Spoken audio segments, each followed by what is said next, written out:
Alors, le résultat d'apprentissage aujourd'hui est vraiment de revoir et de pratiquer les habiletés au complet qu'on a apprises jusqu'à maintenant et de voir deux nouvelles définitions. Ce ne sont pas des définitions stressantes, mais bon, c'est des concepts qu'il faut savoir pour le testing provincial en 9e année. Alors, première chose, on a la définition d'une fonction affine à variation directe. Donc, si jamais on demande si le taux de variation est direct, tout ce que ça veut dire, c'est que ta valeur initiale part de l'origine. Donc, ça part de 0, 0. Alors, n'importe quand on te demande si c'est une variation directe, tu as besoin de vérifier, pour que ce soit direct, ça doit partir de l'origine. De l'autre côté, si on avait une fonction affine à variation partielle, donc on a direct et partiel, ta valeur initiale va devoir partir de n'importe où à part de l'origine. Donc ici, on voit que je suis à 2 comme valeur initiale. Donc ça deviendrait automatiquement une variation partielle. Alors, un petit rappel. Si je pars de l'origine, c'est un taux de variation direct. Si je pars de nulle part d'autre, c'est une variation partielle. Donc ça, c'est les définitions à garder pour aujourd'hui. Pour un exemple qu'on peut faire ensemble, donc on a fait une mise en situation. Alors, on dit que Louise décide de louer une bicyclette pour visiter le centre-ville d'Ottawa. À la boutique Loutou, Louise doit payer un montant initial de 10 et un montant de 2 par heure qu'elle a cette location-là. Si elle dépasse une heure, elle doit payer la prochaine heure. On étudie le coût par rapport au temps. Donc, premièrement, on te mentionne que la relation, c'est le coût par rapport au temps.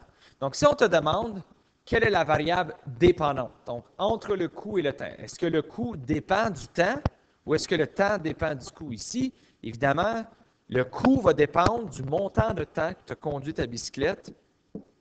Donc, ton coût va être ta variable qui est dépendante et ta variable indépendante, ça va être le temps.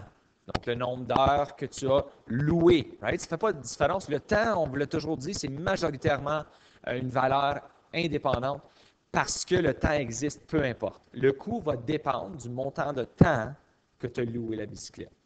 Donc, si je voulais remplir la table de valeurs, donc je pourrais dire ici le temps qu'on va utiliser en... C'était des heures ici.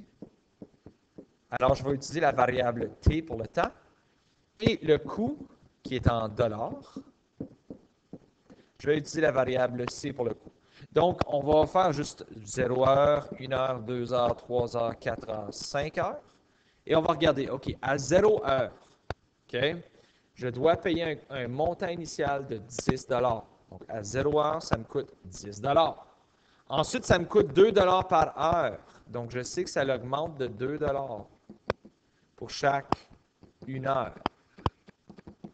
Donc, après, c'est 10 ensuite, ça va être 12 ensuite 14 ensuite 16 ensuite 18 et en dernier, ça va me coûter 20 si je fais 5 heures. Donc, si je veux représenter graphiquement cette relation, premièrement, ici, remarquez qu'il n'y a pas d'échelle. Donc, on a vu ça dans les premières unités, qu'il faut apprendre à lister notre échelle de façon claire. Donc, ce que je vais faire, je regarde, le temps va être T et le coût va être C. Donc, je vais faire certain que mon échelle va couvrir tout ce qui est le temps. Donc, j'ai 1, 2, 3, 4, 5, 6, 7, 8, 9, 10, 11 lignes. Donc, je peux facilement faire des bonds de 1.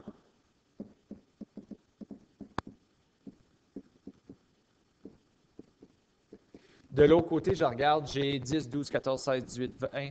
Donc, je pourrais faire des bonds de 2 ici.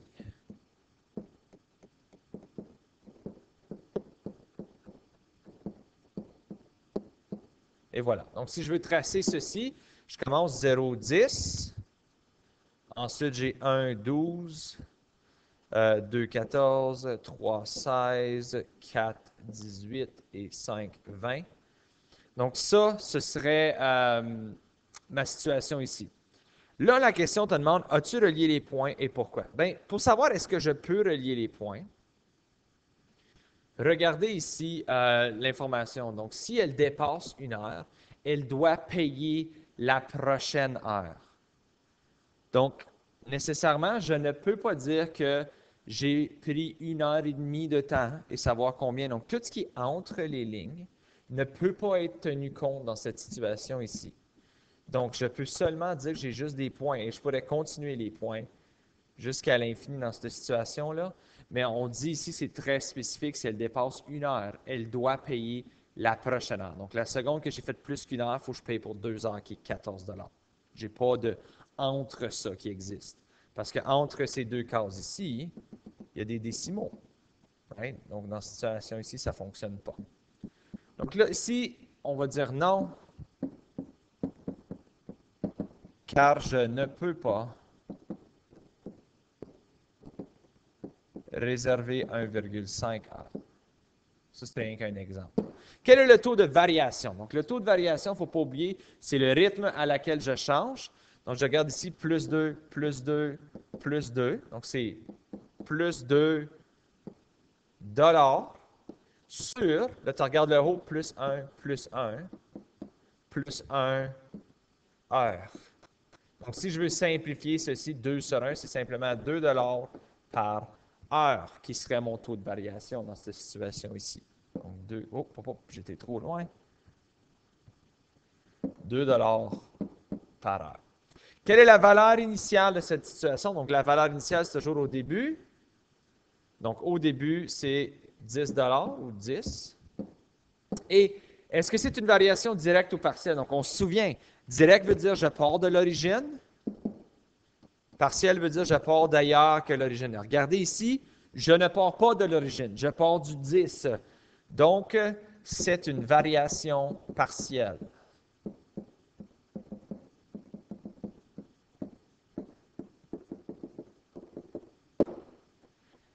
Là, maintenant, on demande l'équation et l'équation qui représente cette situation. Donc, n'oubliez pas, à chaque fois, on disait toujours c'est la variable dépendante qui est égale à ta valeur initiale plus ton taux de variation multiplié par ta variable indépendante. Donc, il faut que je regarde ici, OK, la variable dépendante qu'on a donnée ici, c'était C, qu'on a choisi. Donc, j'ai C. Ensuite, la valeur initiale, on vient de dire, c'était 10. Ton taux de variation est 2. Et ta variable indépendante qu'on a donnée ici, c'était T. Donc, ton équation, c'est C est égal à 10 plus 2T. Donc là, on te demande le coût de location pour une période de 2 jours. Bien, ça, tu l'as dans ta table de valeur. 2 jours, ça me donne 14 $. Si la facture s'élève à 34 $, combien d'heures est-ce que Louise a loué sa bicyclette? Là, vous allez voir, 34 $, mais mon tableau, il finit à 20. Mon graphique finit à 22. Donc là, tu pourrais continuer l'information ou tu pourrais refaire de la résolution d'équation, right? On te donne un C. Ton équation, c'était C égale à 10 plus 2T. Donc, tu peux remplacer 34 dans ton équation. Alors, ça te donnerait 34 égale à 10 plus 2T. Maintenant, j'isole. Moins 10, moins 10. Donc, ça me donne 24 est égal à 2T. Là, c'est une multiplication. Donc, pour annuler la multiplication, il faut faire une division. Ce qui veut dire que 24 divisé par 2, ça va me donner 12 est égal à T. Donc, il faudrait qu'elle l'ait loué pendant 12 heures ici. Prochaine question, on demande que représente le point 10, 30 dans cette relation. Donc là, n'oublie pas, ça c'est comme X, Y, mais dans notre tableau, ça c'est T, C. Donc ça, c'est comme dire après 10 heures, parce que ton T est 10, ça me coûte 30 $. Right? Donc le temps est 10 et ensuite le coût est 30. Donc après 10 heures, ça me coûte 30 $. Décris dans tes mots l'allure que prendrait le graphique si le montant initial était le même et que le coût par heure était 4 $ au lieu de 2 $. Donc maintenant, dis-toi que, OK, en ce moment, je commence à 10. Le montant serait le même, mais je vais augmenter de 4 $ au lieu de 2 $, donc je vais monter plus vite. Donc, je vais partir du même endroit.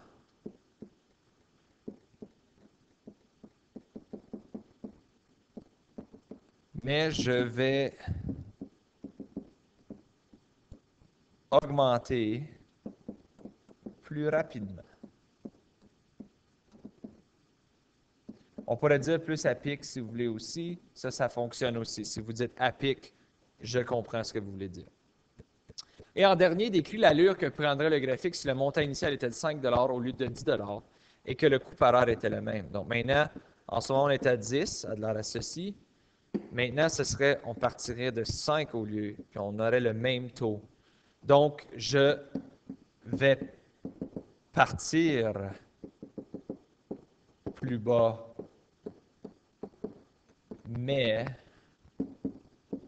ben, je ne devrais peut-être pas dire la droite parce que c'est des points dans cette situation ici. Là. La situation augmente au même rythme.